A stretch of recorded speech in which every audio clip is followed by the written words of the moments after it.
오늘 우리에게 주시는 하나님의 말씀은 사도행전 9장 10절부터 12절까지입니다. 그런데 다마스쿠스에는 아나니아라는 제자가 있었다. 주님께서 환상 가운데서 아나니아야 하고 부르시니 아나니아가 주님 여기 있습니다 하고 대답하였다. 주님께서 아나니아에게 말씀하셨다. 일어나서 곧은 길이라 부르는 거리로 가서 유다의 집에서 사울이라는 다소 사람을 찾아라. 그는 지금 기도하고 있다.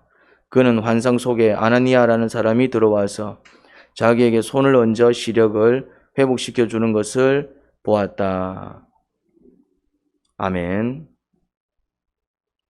교회를 박멸하기 위해 다메섹까지 온 사울은 오는 길에서 엄청난 사건을 경험하지요. 지난 시간에 같이 살펴보았습니다. 그때 눈이 멀어버렸지요. 그리고 식음을 전폐한 채 누군가를 기다리고 있었습니다. 사울이 환상 중에 어떤 사람이 자기에게 와서 안수해서 자기 눈을 보게 하는 것을 봤어요. 사울은 그 환상의 의미를 곰곰이 생각하고 있었습니다. 누군가가 나에게 와서 내 눈을 고쳐준다고? 환상의 메시지가 그랬습니다. 그래서 사울은 반신반의했습니다. 사울이 어떤 인물입니까? 교회에서 크게 존경받던 스데반을 죽이는데 앞장을 선 사람이었습니다. 그리고 다메섹에 온 이유도 무엇입니까? 교회를 박멸하기 위해서였고 이미 그 소문은 퍼져서 다메섹의 모든 사람들이 다 알고 있었습니다. 그런 사울에게 누군가가 와서 기도해주고 자기 눈을 고쳐준다고 하니 믿기지 않았나 봅니다. 그래도 환상이 너무나도 뚜렷했기에 혹시 정말 오려나 그런 기대도 없진 않았습니다. 그런데 아무도 찾지 않을 집의 문을 두들기는 사람이 있었습니다. 진짜 아니나 다를까 누군가가 문을 두들기는 거예요. 올 사람도 없는데. 평소 같았으면 관심 두지 않을 소리였지만 그날만큼은 초미의 관심을 보였습니다. 혹시 환상 중에 본 사람이 그런 생각이 든 것이지요. 그리고 그 문소리에 귀를 기울였습니다. 이제 앞이 안 보이니까 귀만 쫑긋 세운 것입니다. 문을 열고 들어온 사람은 아나니아였습니다. 물론 이 아나니아는 사도행전 5장에서 아내와 함께 죽은 그 아나니아와 삽비라는 아닙니다. 같은 이름의 다른 사람입니다. 흔한 이름이었습니다. 아나니아라는 이름이. 이 아나니아는 경건한 그리스도인이었습니다. 환상 속에서 본 사람이 정말 온 것입니다. 사울은 자기 앞에 선 사람을 느끼고도 앞이 보이지 않으니까 보지는 못해도 이제 정말 그 환상 속에 본 사람이 진짜 누군가가 자기를 찾아와가지고 자기를 위해서 기도해주고 자기를 위해 주는 겁니다. 신기하고 놀라울 따름이었죠. 그리고 그가 이렇게 말한 것입니다. 자, 그의 말을 한번 들어보겠습니다. 뭐라고 얘기했다고요? 그래서 아나니아가 떠나서 그 집에 들어가 사울에게 손을 얹고, 자, 이제 이렇게 얘기합니다. 형제 사울이여, 그대가 오는 도중에 그대에게 나타나신 주 예수께서 나를 보내셨소. 그것은 그대가 시력을 회복하고 성령으로 충만하게 되도록 하시려는 것이요 하고 말하였어요. 자, 사울을 어떻게 부르지요? 자, 호칭을 잘 보십시오. 어떻게 부릅니까? 형제라고 부릅니다. 형제 사울이여 이렇게 부릅니다. 아나니아가 사울을 형제라고 부를 때 사울의 심정은 어땠을까요? 아나니아가 형제여 이래 부를 때 사울의 심정은 어땠을까요? 사울이 사실 누굽니까? 교회의 원수 아닙니까? 원수라고요, 원수. 원수를 형제라고 부르는 게 쉽습니까? 내 아버지를 죽인 사람을 형제라고 부르는 게 쉽습니까? 내 동생을 죽인 사람을 형제라고 부르는 게 쉽습니까? 내 자식을 죽인 사람을 형제라고 부르기 쉽습니까?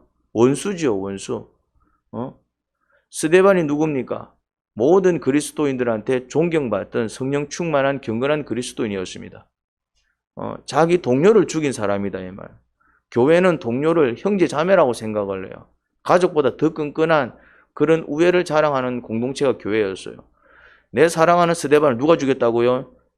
이놈이 죽인 거예요, 이놈이. 그런 자를 형제라고 부르는 게 쉽습니까?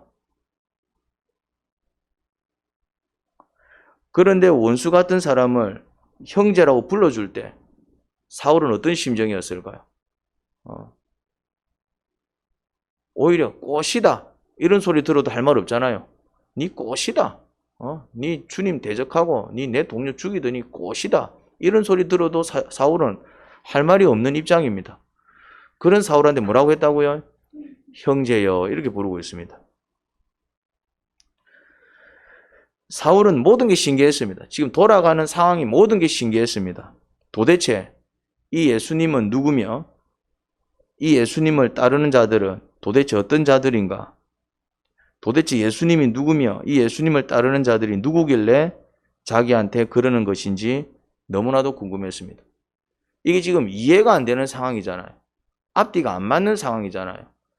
차라리 네가 내 동료를 죽이고도 그러면은 멀쩡할 줄 알았어 라고 얘기하면 사울 마음이 조금 편했을지 모릅니다. 근데 뭐라고 얘기합니까? 형제여. 사울은 예수님을 이단의 수장이라고 생각했습니다. 그게 사울이 생각했던 믿음이었습니다. 예수를 뭐로 생각했다고요? 이단의 수장. 하나님을 대적하는, 진리를 왜곡하는 이단의 수장이라고 생각했어요. 그래서 그 예수님을 추종하는 교회를 박살내려고 했습니다. 왜? 하나님을 대적하는 이단이니까 진리를 왜곡하고 자기가 하나님이라고 외치는 그런 그 이단의 괴수니까 그 예수를 따르는 무리를 박멸하는 것, 그 교회를 박멸하는 것이 누구를 위하는 일이라고 생각했습니까? 하나님을 위한다라고 생각을 한 거예요. 그런데 강렬한 빛 가운데서 본 예수님은 아무리 봐도 이단의 수장이 아니라 누구처럼 보였다? 하나님처럼 보였어요. 헷갈리는 거예요. 이단의 괴수처럼 보인 게 아니라 그만하고 오만한 아주 악한 자로 보인 게 아니라 정말 거룩하고 거룩하신 하나님처럼 보인 거예요. 진짜 예수님이 하나님이 맞아? 이제 혼란스러웠던 것입니다. 그리고 빛으로 인해 눈먼 자신을 고치기 위해 당신 제자를 보내신 예수님을 어떻게 봐야 할지 너무나도 당혹스럽습니다. 뭐라고 얘기합니까? 당신이 빛 가운데서 본 그 예수님이 나를 보내서 왔습니다. 이래 얘기를 하고 있는 거예요. 왜요? 당신이 그 빛 때문에 눈먼 줄 알고 그 눈 고쳐주라고 나를 보내셨어요. 이렇게 얘기를 하니까네. 이 사람은 도대체 어떻게 알고 왔냐 이 말이죠. 어떻게? 그러면 진짜 내가 본 예수님이 맞다라는 얘기고 그 예수님이 이 사람도 나한테 보냈다는 얘기고 근데 지금 돌아가는 상황을 보니까는 예수님은 이단의 괴수가 아니라 누구처럼 보입니까? 하나님처럼 보이는 거예요. 자기도 봤을 때 하나님처럼 보였어. 물론 마귀도 이렇게 광명한 천사로 가장을 할 수 있어요. 그래서 천사로 가장했나? 이제 반신반의하는 거예요. 진짜 하나님인가? 아니면 이렇게 막 하나님처럼 둔갑을 했나? 뭐지? 그런데 그 예수님이 보냈다면서 한 사람이 왔는데 그리고 자기도 환상을 본 거야. 내가 너에게 누군가를 보낼 것이다. 환상을 보여줬어요. 도대체 이 예수님 누구냐면 나한테 왜 이러냐 이 말이지. 나한테. 나는 자기를 따르는 사람들을 죽이기 위해서 여기까지 왔는데 나한테 왜 이러냐면 차라리 막 천둥번개치하고 나를 쪼개삐면은 이건 앞뒤 말은 맞잖아요. 내가 자기를 괴롭혔으니까 자기 추종자들을 괴롭혔으니까 벌하신다. 이 앞뒤가 맞잖아요.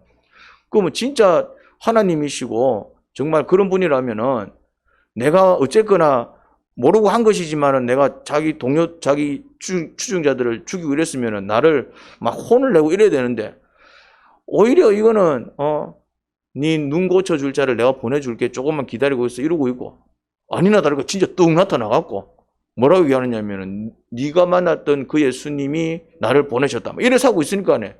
도대체 그 예수님은 누구며 또 그 예수님을 따르는 자들은 도대체 어떤 사람들인가 이제 새롭게 느껴지기 시작하는 것입니다.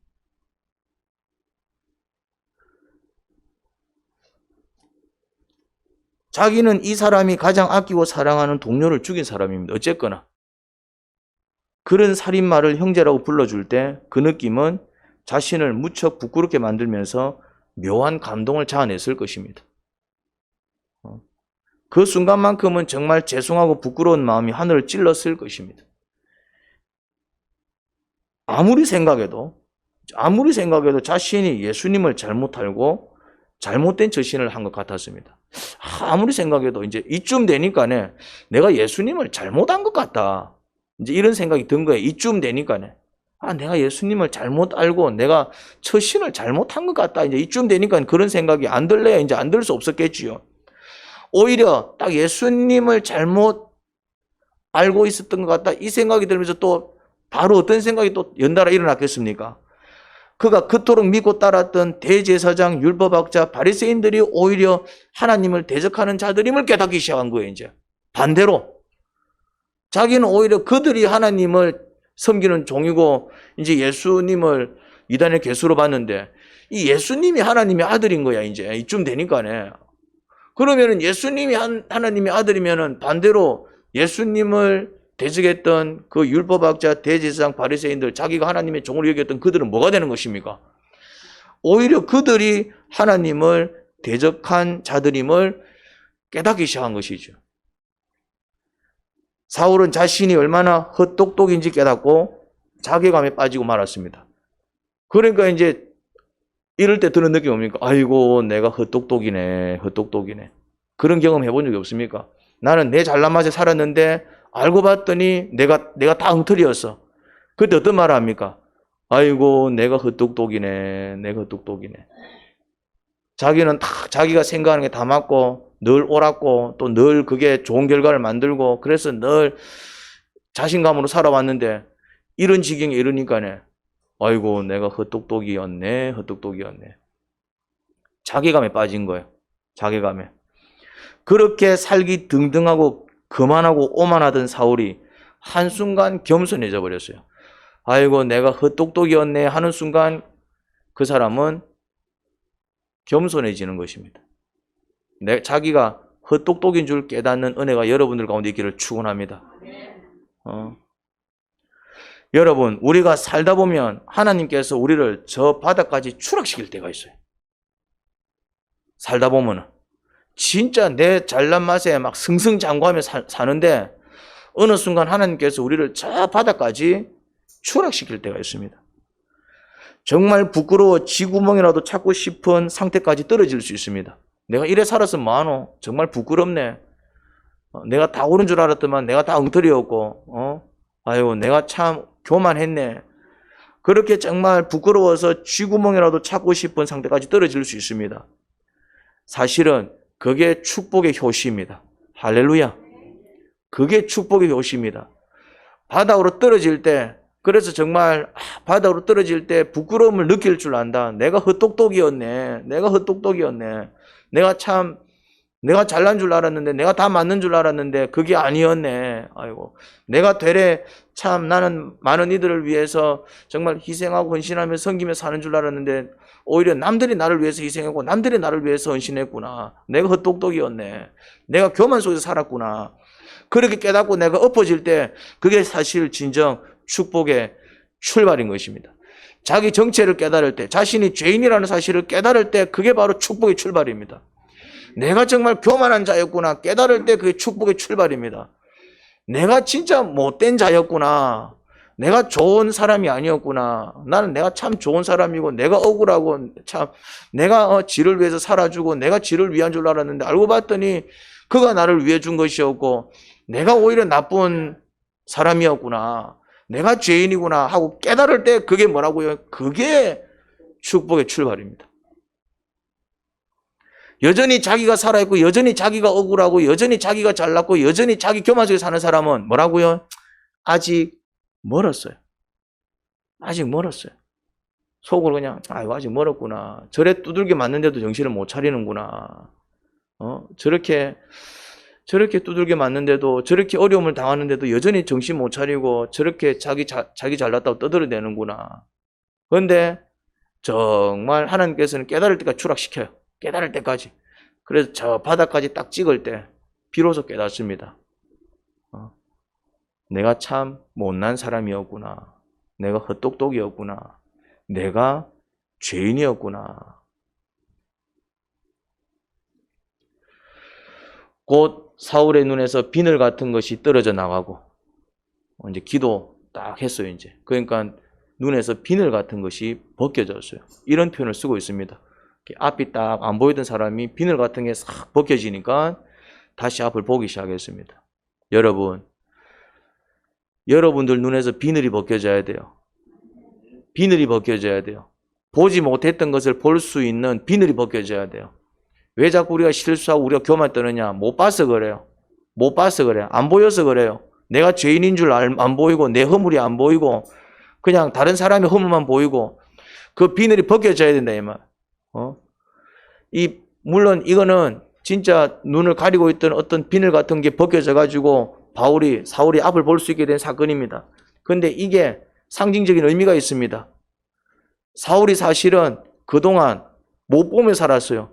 하나님을 믿는 데 있지만 하나님을 보지 못하고 살았고 천국을 믿는다 그랬지만 천국을 보지 못하고 살았고 오히려 천국 아닌 것을 천국인 줄 착각했고 오히려 하나님 아닌 것을 하나님인 줄 착각했고 하나님 말씀 아닌 것을 하나님 말씀인 줄 착각하며 산 거예요.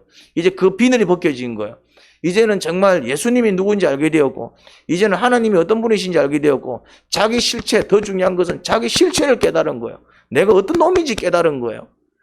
그 눈이 벗겨진 것입니다. 상징적인 의미를 가지고 있습니다. 주님께서 그냥 일부러 눈을 나쁘게 만들었다 좋게 만든 게 아니라 그 사건을 통해서 사울에게 가르쳐 주고 싶었던 게 있었습니다. 네가 지금까지 네 눈에 뭔가가 덮여져 있었다. 이제 그거를 벗어 던져라. 내가 그걸 벗기겠다. 지금 이 사건, 지금은 눈이 멀어서 정말 비늘 같은 게 벗겨져서 앞을 볼 수 있는 경험이지만은 이 사건이 사울에게 주는 의미는, 메시지는 내가 지금까지 앞 못 보는 맹인이었구나. 내가 지금까지 앞 못 보는 맹인이었구나. 이제서야 내 눈에서 정말 비늘 같은 게 벗겨져서 진짜를 볼 수 있는 사람이 되었구나. 그런 사건인 것입니다. 그리고 그는 일어나서 침례를 받고 음식을 먹고 힘을 얻었다. 사울은 며칠 동안 다마스쿠스에 있는 제자들과 함께 지냈다. 자, 아나니아의 기도를 받고 사울이 시력을 회복하고 다시 음식을 먹고 기력을 회복합니다. 시력도 회복하고 기력도 다시 이제 회복하였습니다. 그런데 시력을 회복하고 기력을 회복한 사이에 한 가지가 더 들어가 있습니다. 뭔가가 한 가지가 더 들어가 있습니다. 그게 뭐지요? 사울의 시력이 회복되었습니다. 그리고 다시 먹고 기력을 얻었어요. 그 중간에 뭐가 들어가 있던가요? 자, 뭐가 있죠? 그리고 그는 일어나서 침례를 받고 시력이 회복되고 기력이 회복되고 그 가운데 뭐가 있었다고요? 침례를 받고. 침례를 받은 사건이 의미하는 바가 뭘까요? 이 침례 사건. 사울이 예수님을 믿겠다고 고백한 것입니다. 침례는 언제 베풉니까? 이제 제가 예수님을 영접하겠습니다. 이제 제가 예수님을 믿겠습니다. 그렇게 고백할 때 받는 게 뭐라고요? 침례입니다. 이 사건은 사울의 인생을 바꾸는 계기가 됩니다. 사울이 여기서 인생이 바뀝니다.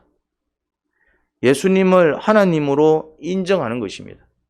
예수님을 믿겠습니다. 이거는 이제 예수님을 누구로 인정하겠다는 얘기입니까? 하나님으로. 지금까지는 누구로 봤습니까? 이단의 괴수, 우두머리. 그래서 예수를 추종하는 교회를 이단이라고 봤다 이 말이죠. 바뀝니다. 그리고 예수님을 이제 하나님으로 본다는 얘기는 또 어떤 의미를 동시에 가집니까? 예수님을 이단의 괴수로 가르친 대제사장과 율법학자와 바리새인들을 뭐로 보겠다는 겁니까? 이단으로 보겠다는 겁니다. 그렇죠? 그런 의미가 되는 것입니다. 그래서 이때부터 돌아서서 주님을 위해 살지만 또 누구를 대적하며 삽니까? 이제 반대로 평생 대제사장을 대적하고 바리새인들을 대적하고 율법학자들을 대적합니다. 반대의 인생을 살기 시작합니다. 이제는 교회의 일원이 되겠다는 것입니다. 침례를 받는다는 것은 이제는 나도 교회의 한 사람이 되겠다 그 의미입니다. 그 말은 더 이상 유대교를 따르지 않겠다는 겁니다. 그는 바리새파 학파 중에서도 가장 권위 있는 가말리엘 학파 소속이었습니다. 그 최고의 학벌을 어떻게 하겠다는 얘기입니까? 최고의 학벌을. 서울대학교 잘 다니고 있는데 뭐 하겠다는 얘기입니까? 서울대 교회 가기 위해서 서울대 중퇴하고 들어가는 거 똑같은 겁니다. 자기 어떤 출세가 보장되어 있는 그 길을 버리고 뭐 하겠다는 얘기입니까? 이제는 진리를 따라가겠다는 겁니다. 이제는 교회를 위협하는 자가 아니라 오히려 위협과 협박을 감내하며 살겠다는 의미입니다. 이전까지는 자기가 교회를 어떻게 했습니까? 위협했잖아요. 이제는 예수님을 믿겠다는 얘기는 앞으로 자기는 그런 위협을 감내하며 살겠다는 얘기입니다. 그 당시 교회는 그런 위치에 그런 처지에 놓여 있었기 때문에 여러분 예수님을 믿으려면 고민하셔야 됩니다. 사실은 고민하고 믿으셔야 돼요. 고민하고 믿으셔야 된다고요. 사실 예수님을 믿으면 누리는 축복이 어마어마합니다. 축복이 어마어마합니다. 모든 죄를 용서받습니다. 죄를 용서받고 그 죄로 인한 저주로부터 구원을 받습니다. 그래서 예수님을 믿으면 귀신이 떠나가요. 그래서 예수님을 믿으면은 몸이 낫기 시작합니다. 예수님을 믿으면은 형편이 풀리기 시작합니다. 예수님을 믿으면은 저주에서 구원을 받는다 이 말입니다. 그 모든 문제들이 다 죄로 말미암은 것이거든요. 그 죄 용서를 받고 죄 용서를 받는 거예요, 이제. 그리고 하나님의 자녀가 되어서 기도하면 응답받는 축복이 시작됩니다. 기도하면 주님께서 응답해 주기 시작합니다. 그리고 응답하신 대로 기도를 이루어 주기 시작하십니다. 응답하신 대로. 응답하신 대로. 하나님께서 지켜주시고 책임져 주시는 인생을 삽니다. 그때부터 누가 보호해 주신다고요? 하나님이 딱 지켜주셔요. 그래서 정말 하나님이 지켜주시지 않았으면 정말 크게 사고 날 것도 그냥 간단하게 끝나기도 하고 아니면 설령 어떤 문제가 생겨도 얼른 회복되어서 다시 정상을 찾기도 하고 그때부터 이제 하나님께서 지켜주시고 책임져 주시는 인생을 삽니다. 하지만 그런 축복을 누리기 위해서 치르는 대가 또한 만만치 않습니다. 대가를 치러야 된다. 사울이 그런 축복을 누리기 위해서 치른 대가가 뭡니까? 많은 것을 버렸습니다. 이전에 누리던 것을 그대로 간직한지 예수님을 믿을 수 없습니다. 선택을 하셔야 됩니다. 선택을. 쉽게 말해서 우상도 숭배하면서 하나님을 믿을 수는 없다 이 말입니다. 내 가고 싶은데 다 돌아다니면서 안 가는 날 주일 성수한다. 이거 불가능하다 이 말이에요. 그런 식으로 양다리를 걸치시는 분들이 많아요. 그런 분들은 고민하셔야 돼요. 고민하셔야 돼요. 그렇게 하셔도 됩니다. 대신 복을 못 받습니다. 복을 줄 수가 없어.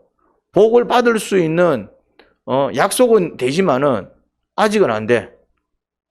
왜? 정리가 안 됐기 때문에. 그런 상태에서는 이것도 저것도 안 되는 거예요.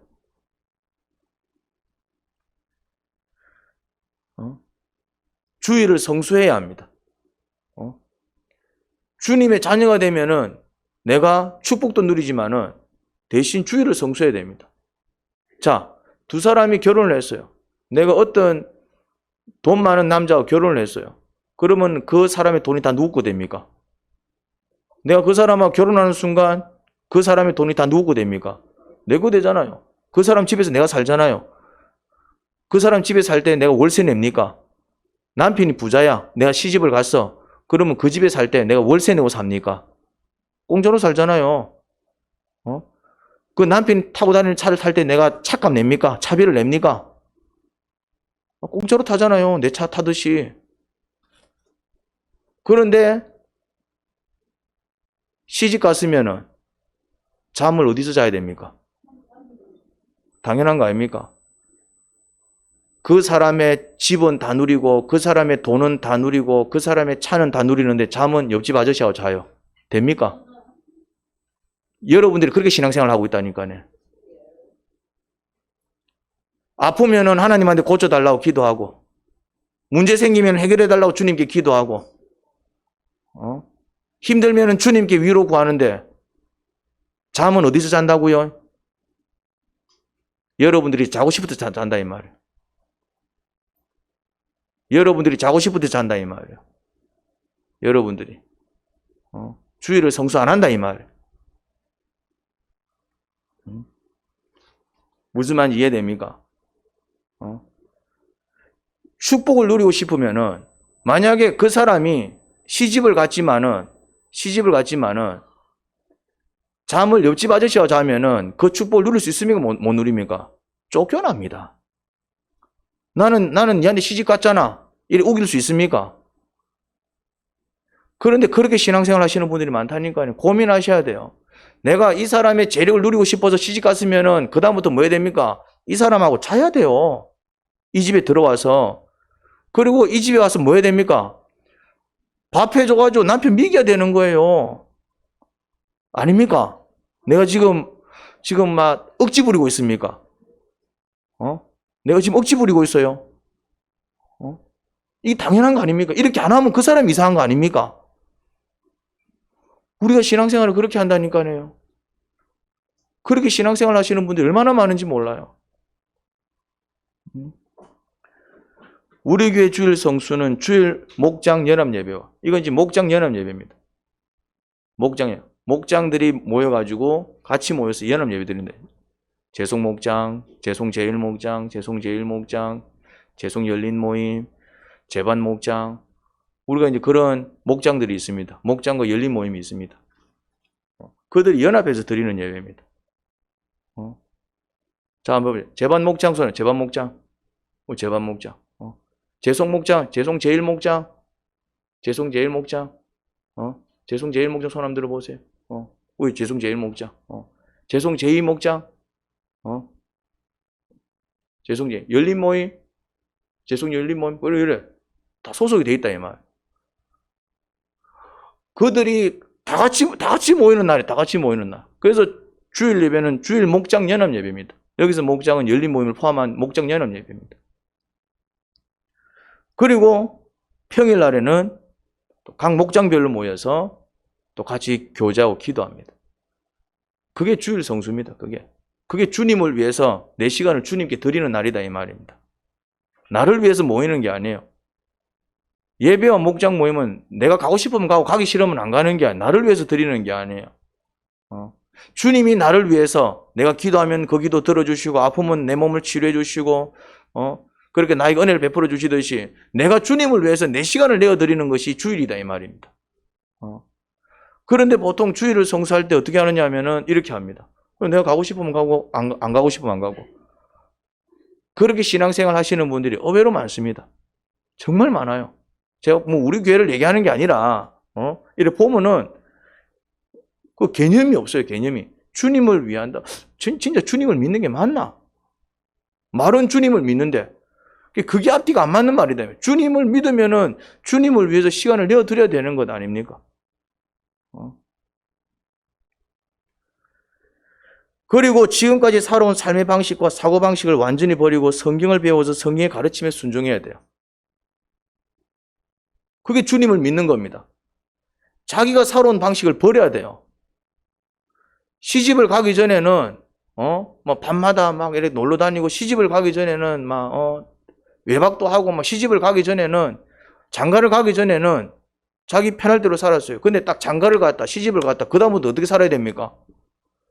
남편은 아내를 배려하며 살아야 되고 아내는 남편을 배려하며 살아야 돼요. 이전의 삶의 방식 그대로 살면 됩니까? 안 됩니까? 안 되는 거예요.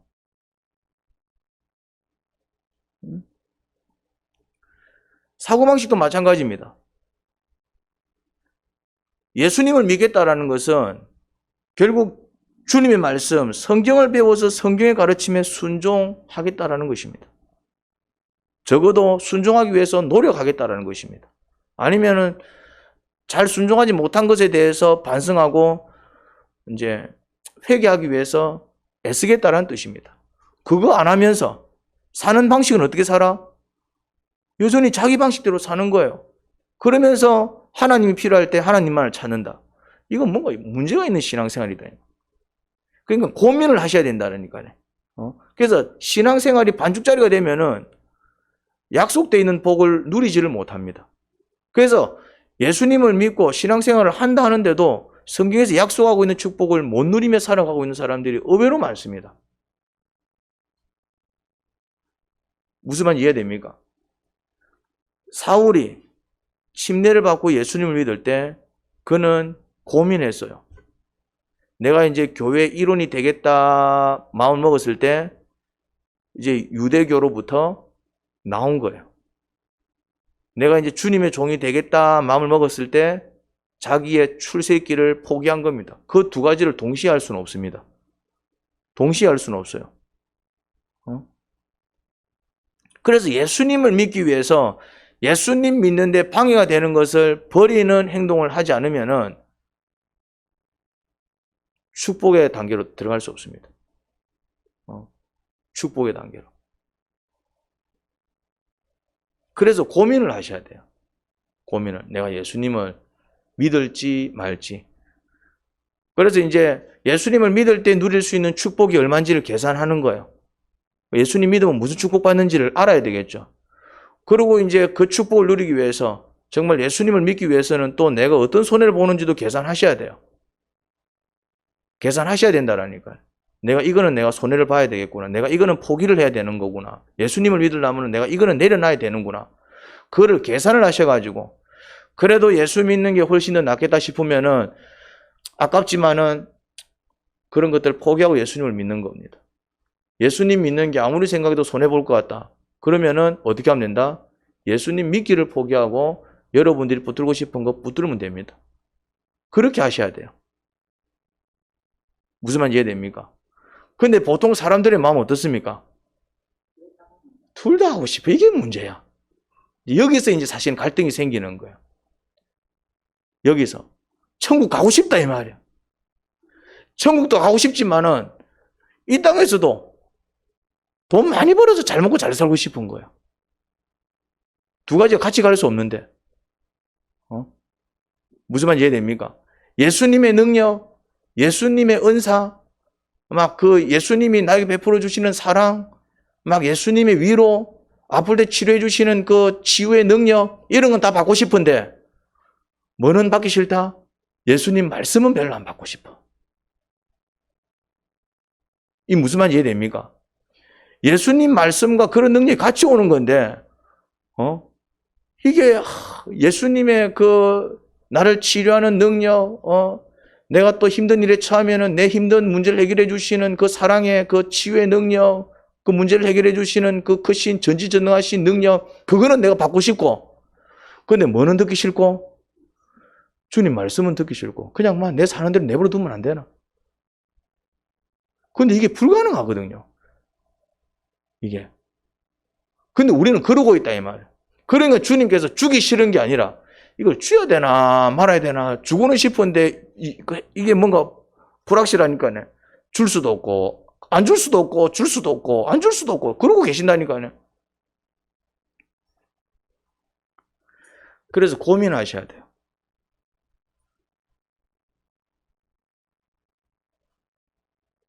변화를 결단하셔야 됩니다. 자신이 변하고 가정이 변하고 삶이 달라지는 변화의 고백은 듣는 사람들을 불우하게 만듭니다. 그런데 그것이 결단에서부터 시작한다 이 말.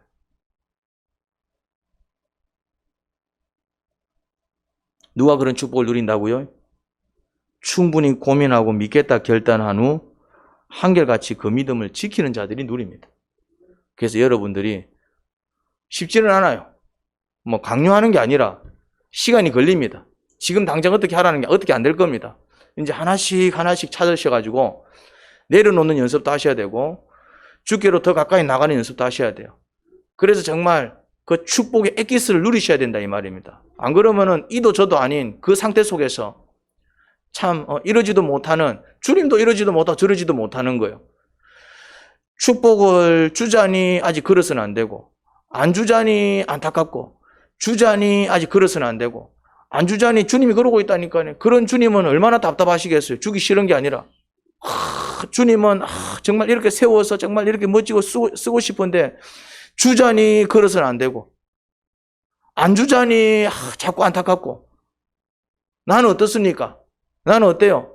축복을 누리고 싶은데 축복을 누리자니 또 이제 이런 걸 또 좀 포기하자니 이건 포기는 하기 싫고, 축복은 누리고 싶고, 또 내 하고 싶은 대로 살고 싶고, 나는 이러고 있고 주님은 하고 있다고요?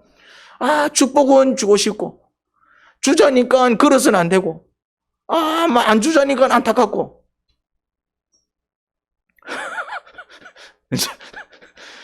이제 결단하는 우리가 되기를 주님의 이름으로 축원합니다. 하나님 아버지, 결단의 시간이 되기를 소원합니다. 주님도 얼마나 마음이 아프실까요? 주고는 싶은데 그릇은 안 되고, 그래서 안 주자니 안타깝고, 어떻게든 하면 주자니 또 그릇은 안 돼 있고, 줘도 못 받고, 그렇다고 해서 안 주자니 또 안타깝고. 우리는 어떻습니까? 축복은 누리고 싶은데 또 내 삶을 포기하기는 싫고. 주님, 언제까지 저희가 이렇게 살아야 되겠습니까? 이제는 딱 결단하고 일어서게 하세요. 손해보는 게 아닙니다. 잃는 게 아닙니다. 더 큰 것을 얻을 것입니다. 더 큰 축복 속에서 새롭게 태어날 것입니다. 하나님, 거룩한 자들로 구별시켜 주시고 정말 경건한 삶을 살게 하시고 주의 뜻을 이루는 종들로 세워주세요. 하늘의 복을 누리고 그 복을 후손에 물려주는 그런 믿음의 조상들이 되기를 소원합니다. 예수님 이름으로 기도합니다. 아멘.